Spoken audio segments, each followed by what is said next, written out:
নমস্কার, আমি শুভাশিস। আগের দিন আপনারা একটা ল্যাডার ট্রেনিং এর এপিসোড দেখেছেন, সেখানে প্রিয়াঙ্কা আমার সঙ্গে ছিল। সেখানে আপনারা দেখতে পেয়েছেন স্কোয়াটস আর জাম্পিং জ্যাক্স।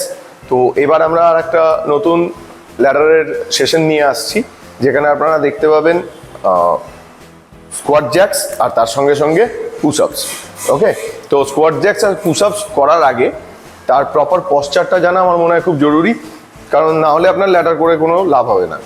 তো এই এপিসোডটা শুধুমাত্র স্কোয়াট জ্যাক্স আর পুশ আপস প্রপারলি কীভাবে করতে হয় সেটা আমি এখানে দেখাতে চলেছি। প্রথমে স্কোয়াট জ্যাক্স কীভাবে করে আমরা দেখে নিই। ঠিক যেভাবে আমরা জাম্পিং জ্যাক করি, পাটা ফাঁকা হয়, আবার পাটা জোড়া হয়, হাতটা ফাঁকা হয়, আবার হাতটা জোড়া হয়, মানে abduction adduction হয়। ঠিক আছে, তো এখানেও তাই হবে, কিন্তু এখানে স্কোয়াটস পশ্চারে করতে হবে। আমরা সুমো স্কোয়াটস প্রত্যেকে করেছি, একটা সুমো স্কোয়াটস করে দেখা। আমরা সুমো স্কোয়াটস প্রত্যেকে এইভাবে পারফর্ম করেছি। ওকে, তো এখানে সুমো স্কোয়াটস হবে, আর যখন নর্মাল কন্ডিশনে আসবে তখন দুটো পা জোড়া হবে। দেখিয়ে দে, দুটো পাকে জোড়া করে। হ্যাঁ, যখন উপরে আসবে দুটো পা জোড়া, এই জাম্প করে ওখান থেকে জোড়া। নর্মাল স্কোয়াট মারবো না, স্কোয়াটস থেকে স্কোয়াট জ্যাক্সের পশ্চাৎটা একবার দেখা। আচ্ছা, বস। হ্যাঁ, ভেরি গুড। এটা হলো স্কোয়াট জ্যাক্স। ওকে, বোঝা গেল। এবার এখানে ভুলটা কি হয় সেটা দেখিয়ে দিই। স্কোয়াট জ্যাক্সের ক্ষেত্রে ম্যাক্সিমাম মানুষ যেটা ভুল করে সেটা হচ্ছে সামনের দিকে ঝুঁকে মাটিটাকে টাচ করে। দেখুন, এখানে কিন্তু এটা স্কোয়াটস হচ্ছে না, এবং এটা করতে গেলে কি হবে, লোয়ার ব্যাক ইনজুরি হওয়ার চান্সেস অনেক বেড়ে যাবে। ঠিক আছে, তো এটা কার্ডিওভাস্কুলার মুভমেন্ট, বাট এর সঙ্গে সঙ্গে লেগসের অনেক বেশি এঙ্গেজমেন্ট আছে। ঠিক আছে, এখানে লেগসও ট্রেন্ড হয়, সেই জন্য আপনাদেরকে বলছি কারেক্ট ফর্মে করবেন। রং ফর্মটা দেখালি, এবার কারেক্ট ফর্মটা দেখিয়ে দেয়। স্কোয়াট জ্যাক্সের কারেক্ট ফর্ম একদম দেখুন, ব্যাক পুরো স্ট্রেট, যেভাবে আপনারা স্কোয়াটস করেন ঠিক সেইভাবে করবেন। বোঝা গেল? ওকে, আপনারা পুশ আপস প্রত্যেকে জানেন। পুশ আপসের প্রথমে একটা কারেক্ট পশ্চার দেখিয়ে দিই। পুশ আপস কর, তো দেখে নিন পুশ আপস আপনারা কীভাবে পারফর্ম করবেন। যারা নর্মাল পুশ আপ পারে না, এক সেকেন্ড, যারা নর্মাল পুশ আপ পারে না তারা নি পুশ আপ করবেন। তো নি পুশ আপের লেন্থ কতটা কি হবে, আগে প্রথমে plank, normal plank, normal plank. Okay, normal plank থেকে যে অবস্থায় পাটা যেখানে আছে সেইখানেই হাঁটু দুটোকে মাটিতে টাচ করে দেবেন। হলো, কোমরটা উঠবে না, কোমরটা সেম, বডি লেন্থ সেম থাকবে। ঠিক আছে, হাতটা যদি আপনাদের মনে হয় যে অসুবিধা হচ্ছে তাহলে হাতটাকে আর একটু ওয়াইড করতে পারেন। একটু ওয়াইড করুন। হাতটা একটু ওয়াইড করা মানে কি, আপনাদের শোল্ডার সাপোর্ট নিয়ে নিলেন একটা। ওকে, এইবারে অনেকে করে কি, এইখানে তার নাকটা চেষ্টা করে তার মাথাটা যাতে সোজাসুজি এই জায়গায় আসে।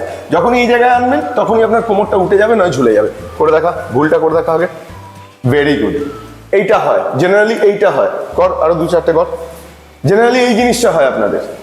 তো এটা করলে হবে না, তাহলে কোমরটা স্ট্রেট রেখে যদি আমি স্ট্রেট অবস্থায় করতে চাই তাহলে আমাকে কি করতে হবে, আইবলটাকে অ্যাটলিস্ট 6 থেকে 8 ইঞ্চি ওপরে এইখানে রাখতে হবে ফার্স্ট, আর চিনটাকে এখান থেকে অন্তত 4 থেকে 5 ইঞ্চি ওপরে এই জায়গায় টাচ করতে হবে। মানে আপনাদের হাতের যা লেন্থ তার থেকে অ্যাটলিস্ট 3 থেকে 4 ইঞ্চি ওপরে এইখানে আমি চিনটা টাচ করব। চেষ্টা করে দেখ।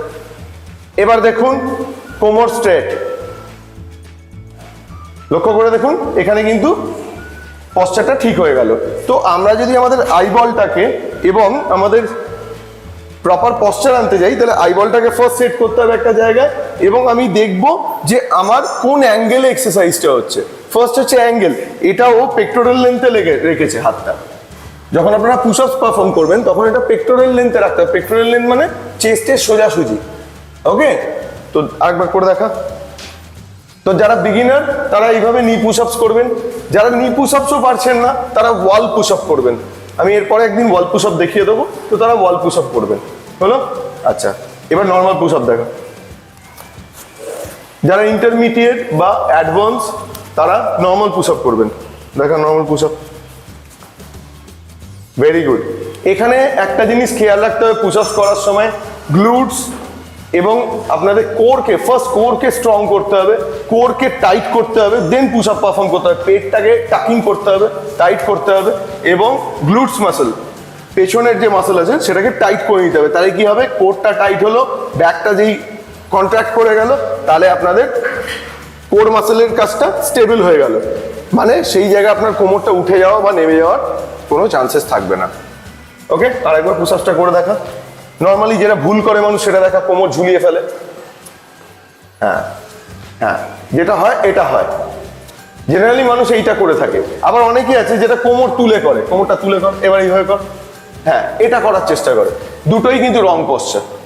তো কারেক্ট পশ্চার হচ্ছে কি দেখা, ভেরি গুড, কারেক্ট পশ্চার হচ্ছে এটা, আপনাদের প্যারালাল কোমর এবং আপার বডি দুটো সেম লেন্থে, যে লেন্থে আছে সেই লেন্থে বজায় রেখে প্যারালালি নিচে যাবে, ওপরে উঠবে, বোঝা গেল? তো এটা হলো কারেক্ট পুশ আপের পশ্চার। থ্যাংক ইউ সবাইকার পাশে থাকার জন্য। এর আগেও আপনারা আমাদেরকে অনেক সাপোর্ট করেছেন, আগামী দিনেও আশা রাখবো সাপোর্ট করবেন। একটু লাইক করবেন, শেয়ার করবেন, আর যে এক্সারসাইজগুলো, যে ফর্মগুলো আমি দেখাচ্ছি এই ফর্মগুলো প্র্যাকটিস করবেন। প্র্যাকটিস করার পর কি এফেক্ট পাচ্ছেন সেটা বলবেন, একটু কমেন্ট বক্সে আসবেন, এসে বলবেন যে আমাদের ভিডিওস আপনাদের কেমন লাগছে। Thank you.